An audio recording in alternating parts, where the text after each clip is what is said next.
2 Chronicles chapter 34.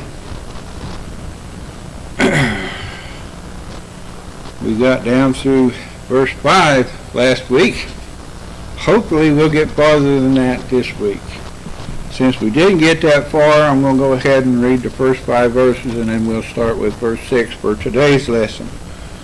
2 Chronicles chapter 34, beginning with verse 1. Josiah was 8 years old when he began to reign, and he reigned in Jerusalem 31 years. And he did that which was right in the sight of the Lord, and walked in the ways of David his father, and declined neither to the right hand nor to the left. For in the 8th year of his reign, while he was yet young, he began to seek after the God of David his father.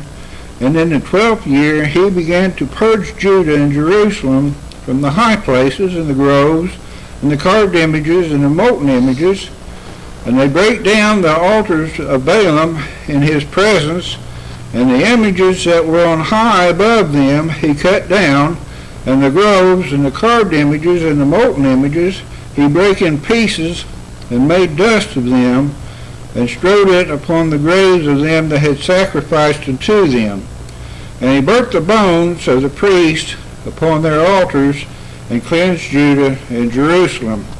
So Josiah is starting off here. He's going to be a good king, and well, he was young, and somehow or another, a lot of older folks, I'm older than me, not me, but older than me, have a tendency to lump younger people in with folks that are not really too interested in church or generically religion in general.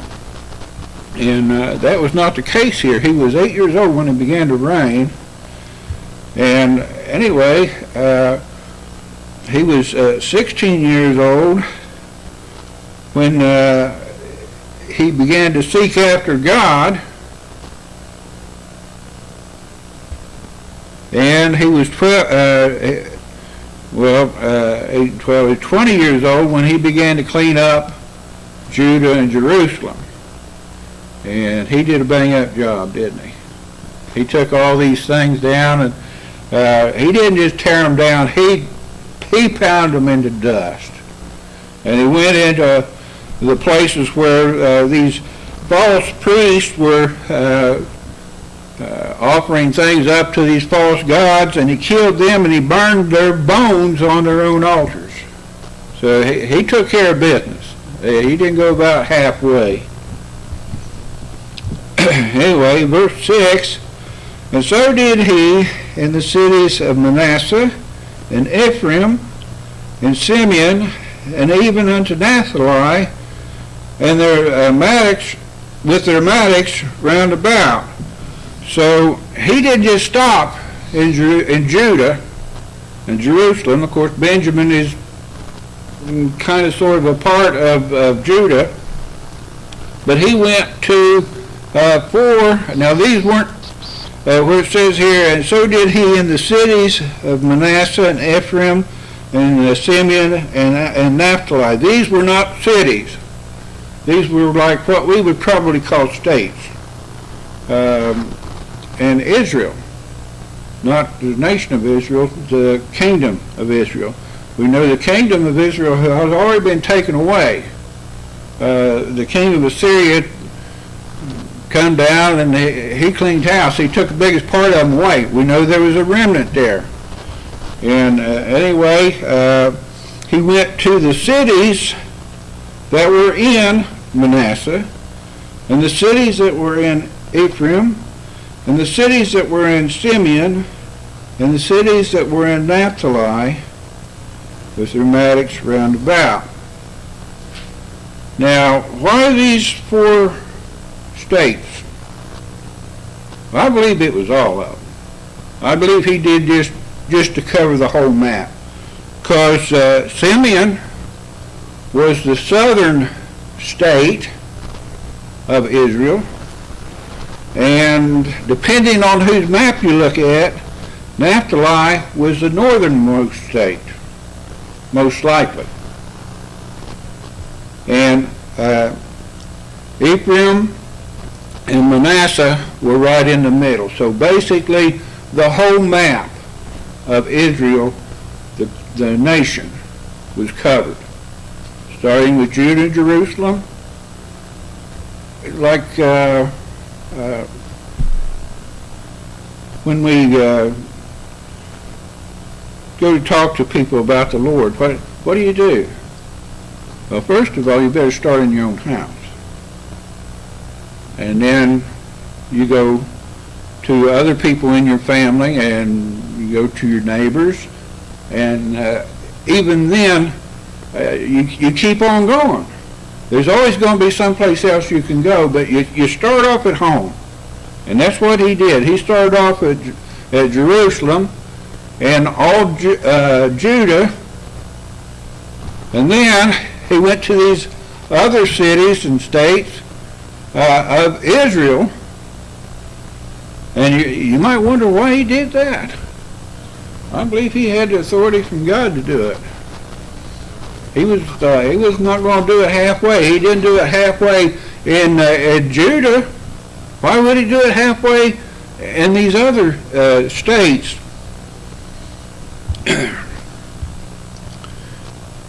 And it says, with their mattocks round about.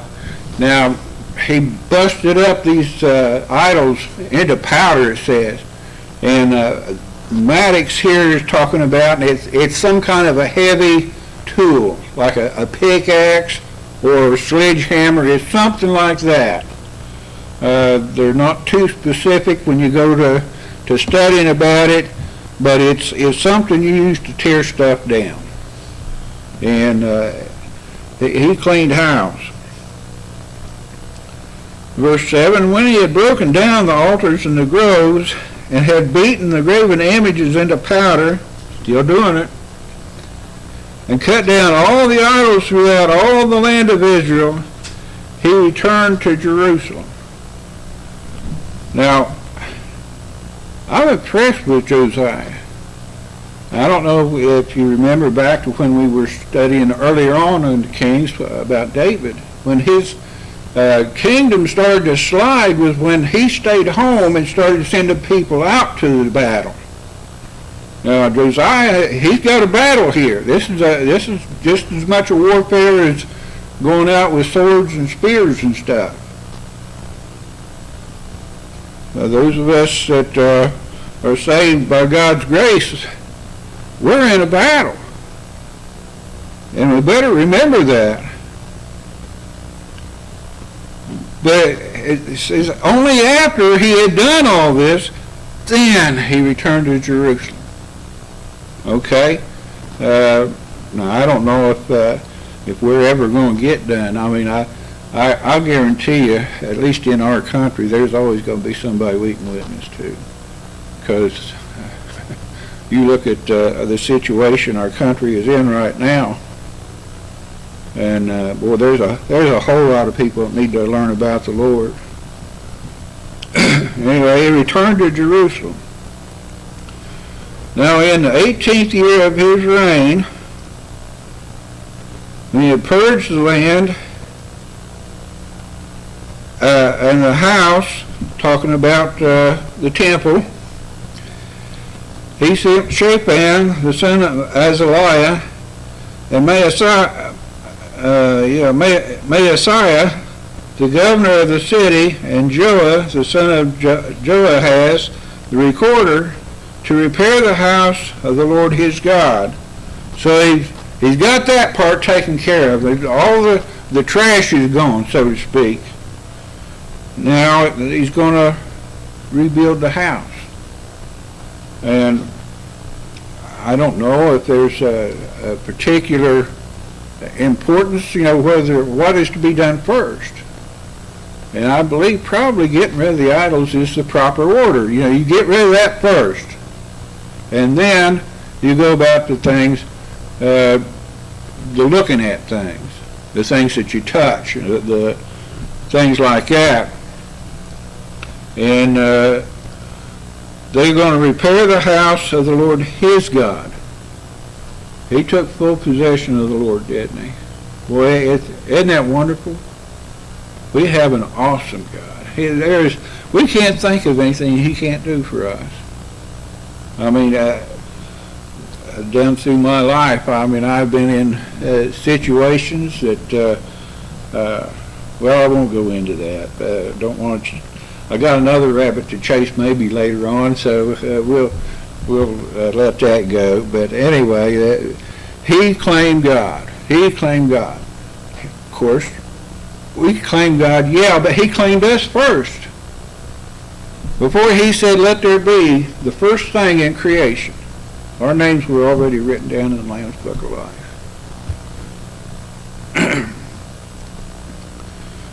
Verse 9, and when they came to Hilkiah, the high priest, they delivered the money that was brought into the house of God, which the Levites that kept the doors had gathered of the hand of Manasseh and Ephraim, and of all the remnant of Israel, and of all Judah and Benjamin, and they returned to Jerusalem.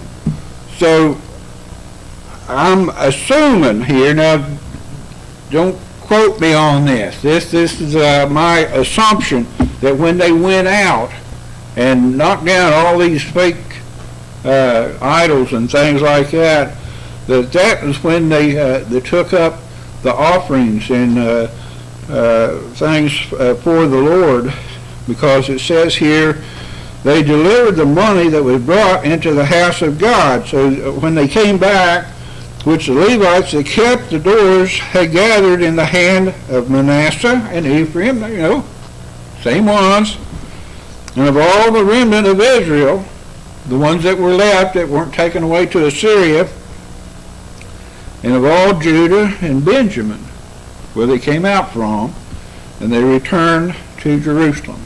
They came home, they brought all this stuff, the wealth that was there that had been assembled, and they gave it to the priest.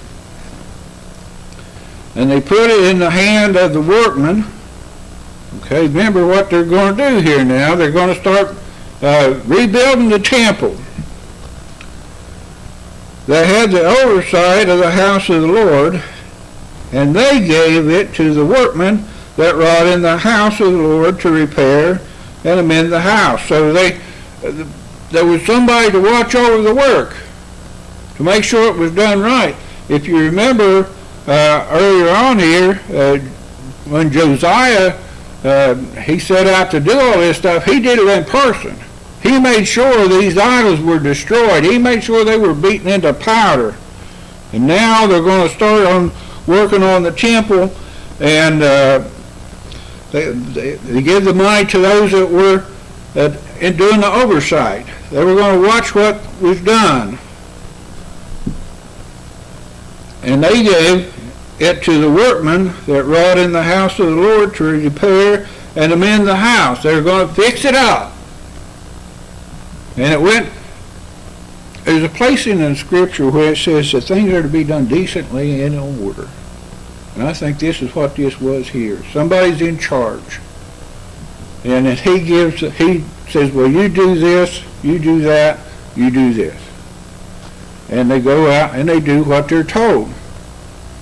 So things are done decently and in order. And when you get, there is a thing about having too many chiefs and not enough Indians. You know, you can have that situation. But this was going to be a rather large undertaking. And they wanted to make sure things were done right.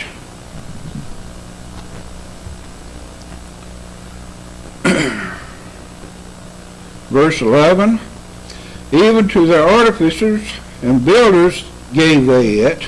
We're down to the end here now. The last people, the guys who were actually doing the work. That's what I always, when I was laying brick or block or stone, I always said, you know, all the other guys got the money, and the guys that actually did the work was the guys on the tail end of everything there. But these guys, I'm sure they were paid well.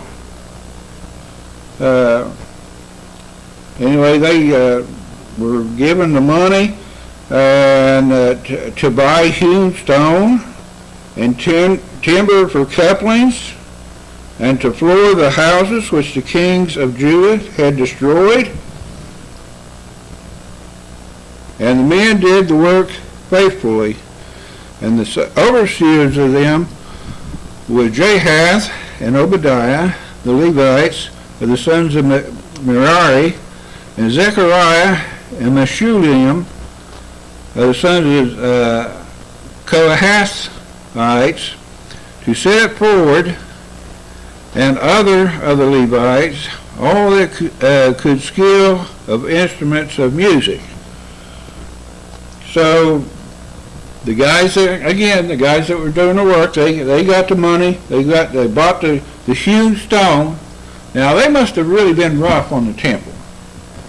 Let's face it, you got to try hard to tear up stone.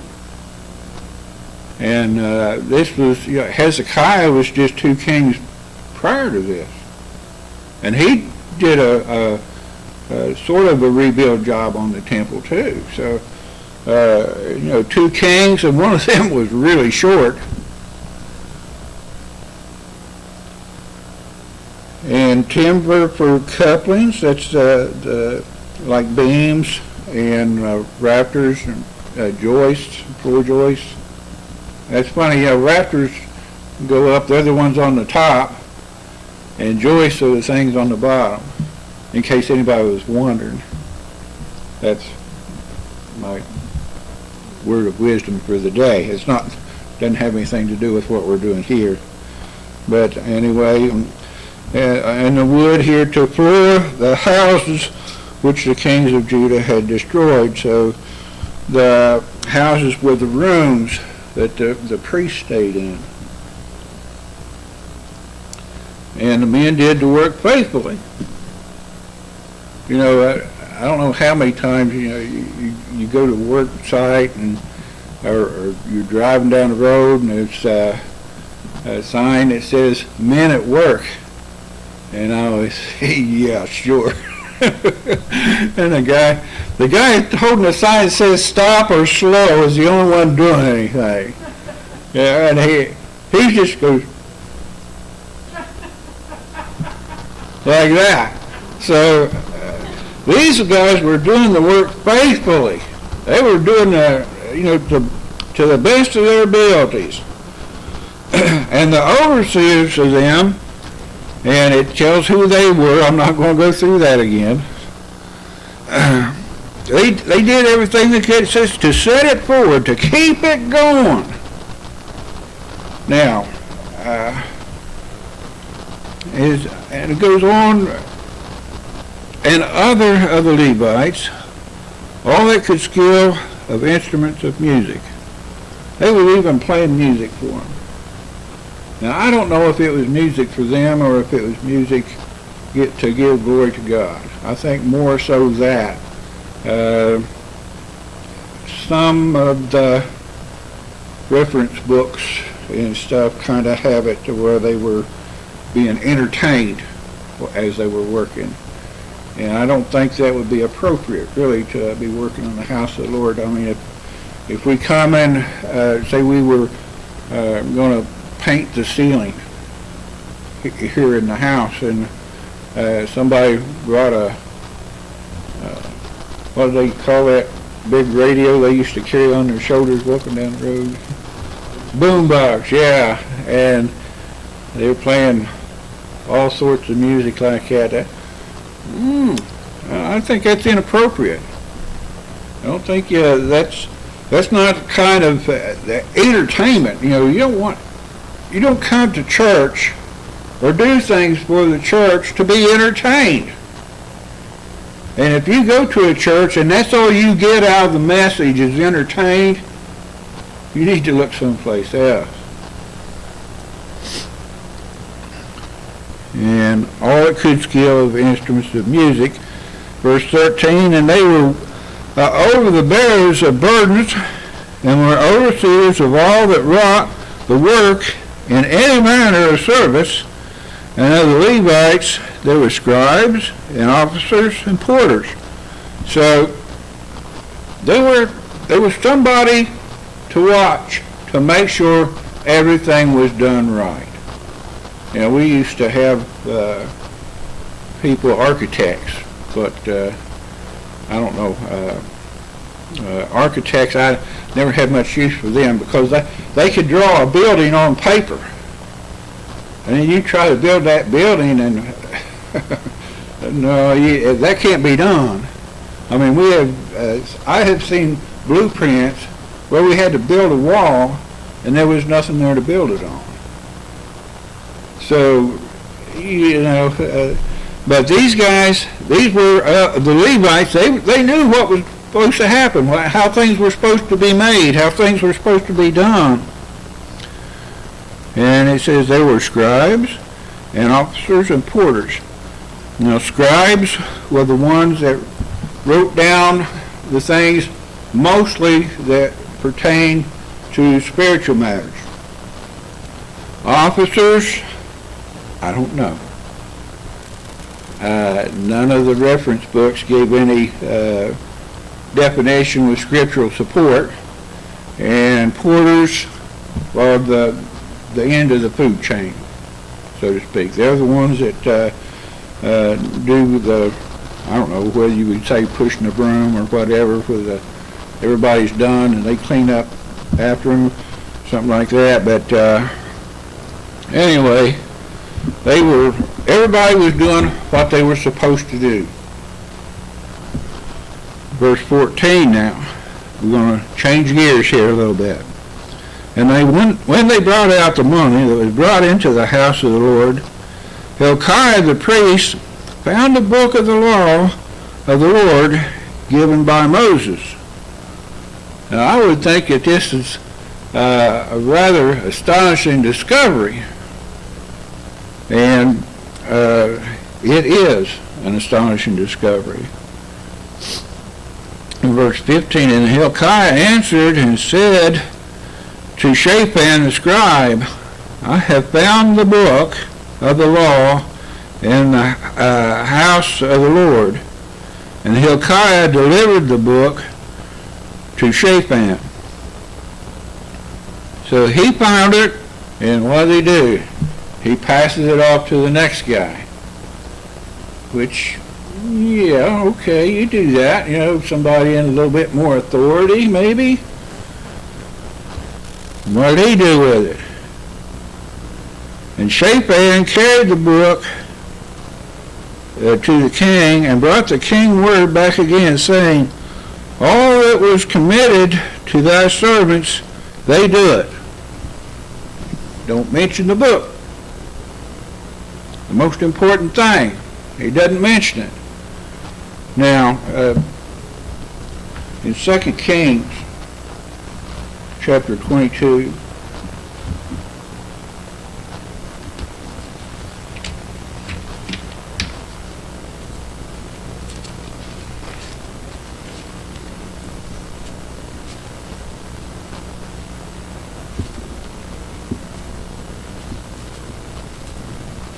if I can get my pages to turn here. There we go.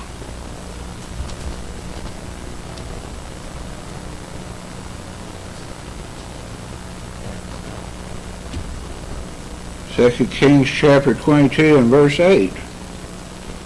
And Hilkiah the high priest said unto Shaphan the scribe, I have found the book of the law in the house of the Lord.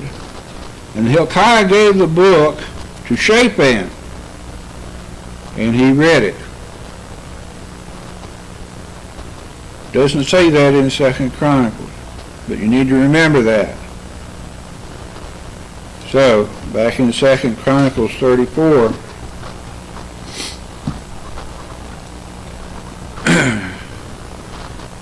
verse 16 again, Shaphan carried the book to the king and brought the king word. He's making his report. Back again saying, all that was committed to thy servants, they do it. Everything that you told them to do, they're doing it. Isn't it wonderful? Not a word about the book. Verse 17, they have gathered together the money that was found in the house of the Lord, and have delivered it into the hand of the overseers and to the hand of the workmen. Again, another report here on these things. Still nothing about the book. Verse 18, then Shaphan the scribe told the king, saying, Oh, by the way, Hilkiah the priest hath given me a book. I think after he read the book, remember in 2 Kings it says he read the book. I think he knew what kind of reaction he was going to get from Josiah. And Shaphan read it before the king. Now, here was Josiah thinking that he was doing, I won't say thinking he was doing God a favor, but doing what was right anyway. And, well, he's getting ready to have the air knocked out of him. Anyway, Shaphan read it before the king. So what happens? In verse 19, and it came to pass, when the king had heard the words of the law, that he rent his clothes. He realized how sinful he was. He realized how sinful his country was. He realized all these things that he had done. He's thinking, my work's just about over. I can sit back and enjoy myself now. No, not even close. He heard the words of the law, and he rent his clothes.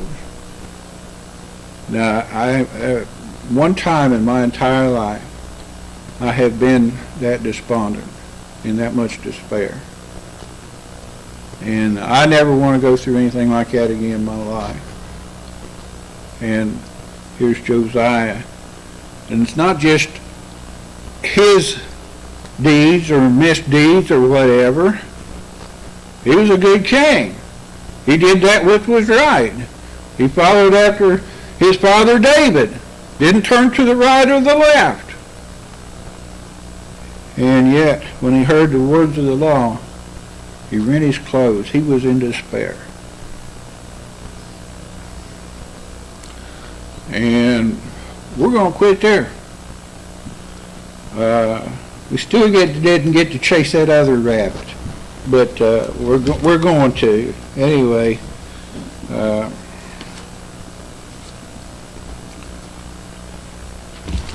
Anyway, we'll start with verse 20 next week, Lord willing.